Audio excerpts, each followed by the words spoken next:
ध्यान से सुनो, तुम यहां यूं ही नहीं आ गए हो। यह कोई हादसा नहीं है कि इस पल तुम्हारे कानों तक ये शब्द पहुंच रहे हैं। जब मन बार बार थक कर बैठ जाता है, जब हर हां के पीछे एक दबाव छुपा होता है, जब भीतर से कोई कहता है बस अब और नहीं, तभी इंसान ऐसी बातों की तरफ खिंच जाता है। तुम्हारी थकान शरीर की नहीं है, यह थकान आत्मा की है। और इस थकान की जड़ में वही 4 लोग हैं, वही 4 लोग जो हर वक्त तुम्हारे सिर पर सवार रहते हैं। उन्हें तुम्हारे जीने से ज्यादा तुम्हारा दिखना ज्यादा जरूरी लगता है। वे तय करना चाहते हैं कि तुम कैसे उठो, कैसे बैठो, कैसे बोलो, कैसे जियो, और यहां तक कि कैसे मुस्कुराओ। आज मैं तुम्हें सुधारने नहीं आया, मैं तुम्हें कोई सीख देने भी नहीं आया, मैं बस तुम्हें याद दिलाने आया हूं। क्योंकि जिस दिन तुम्हें याद आ गया, उस दिन 4 लोगों का डर अपने आप गिर जाएगा, जैसे पेड़ से सूखे पत्ते गिर जाते हैं। कभी ध्यान दिया है, तुम्हें दर्द तब नहीं होता जब कुछ गलत हो जाता है। दर्द तब होता है जब ये सोच उठती है कि लोग इस पर क्या कहेंगे। तुम कम रोते हो, ज्यादा घबराते हो। घबराहट इस बात की नहीं होती कि जीवन खाली चला जाएगा, घबराहट इस बात की होती है कि लोग क्या सोचेंगे। अब थोड़ी ईमानदारी से भीतर झांक कर देखो, तुम्हारी जिंदगी के कितने फैसले सच में तुम्हारी इच्छा से हुए, और कितने फैसले सिर्फ इसलिए लिए गए ताकि कोई नाराज न हो जाए।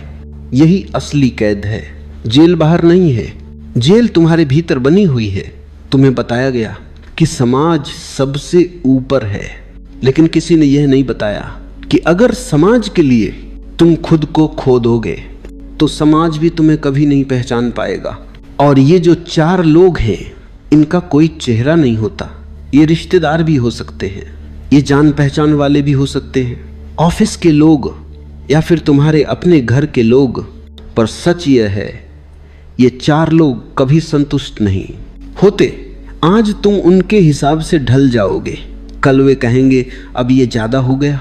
आज तुम चुप रहोगे, कल वे कहेंगे इसमें हिम्मत ही नहीं है। 4 लोग हर रोज बदलते रहते हैं और तुम उनके पीछे भागते भागते खुद से बहुत दूर निकल जाते हो। मैं तुमसे एक सवाल पूछता हूं, अगर तुम्हारा जीवन खत्म होने से एक दिन पहले वे 4 लोग तुम्हारे पास आकर कहें हम तुमसे खुश हैं, तो क्या तुम्हारा जीवन सफल हो जाएगा? नहीं, क्योंकि जीवन तुम्हें जीना था, उन्हें खुश करना नहीं। खुशी कोई सामाजिक प्रमाण पत्र नहीं है, खुशी भीतर का उत्सव है। लेकिन तुमने खुशी को भी प्रदर्शन बना दिया है। तुम हंसते भी हो तो ये देखने के लिए कि कोई देख तो रहा है ना। जब कोई देखने वाला नहीं होता तब तुम थक कर गिर जाते हो। इस बात को समझो गहराई से।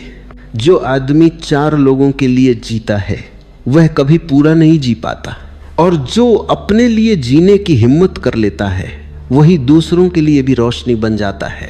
4 लोगों की चिंता छोड़ना विद्रोह नहीं है, यह आत्मसम्मान है।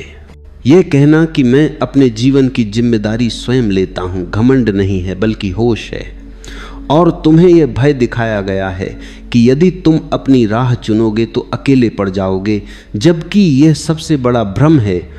सच तो यह है कि जब तुम अपने हो जाते हो तभी पहली बार तुम्हें सच्चा साथ मिलता है अपने अस्तित्व का, और यहीं से भीतर की वो कमी भरनी शुरू होती है जिसे तुम बरसों से बाहर ढूंढ रहे थे। अब मैं चाहता हूं कि तुम इसे सुनते हुए एक क्षण ठहरो और अपने भीतर चल रही उस आवाज को पहचानो जो बार बार पूछती रहती है लोग क्या सोचेंगे, और बस उसे पहचानो, उससे लड़ो नहीं, उसे दबाओ नहीं, केवल देखो। यहीं से असली यात्रा शुरू होती है, क्योंकि जागरूकता संघर्ष से नहीं आती बल्कि देखने से आती है, और देखने का साहस ही पहली आज़ादी है। यदि यह बात तुम्हारे हृदय के किसी कोने को छू गई हो और तुम्हें लगा हो कि कोई तुम्हारे मन की ही भाषा बोल रहा है, तो अपने विचार लिखो, क्योंकि लिखते समय तुम पहली बार चुपचाप अपने ही पक्ष में खड़े होते हो। बचपन से ही कहानी शुरू होती है, तुम्हारी नहीं बल्कि तुम्हारे डर की, क्योंकि जब तुम छोटे थे तब तुम पूरे थे, तुम्हारे भी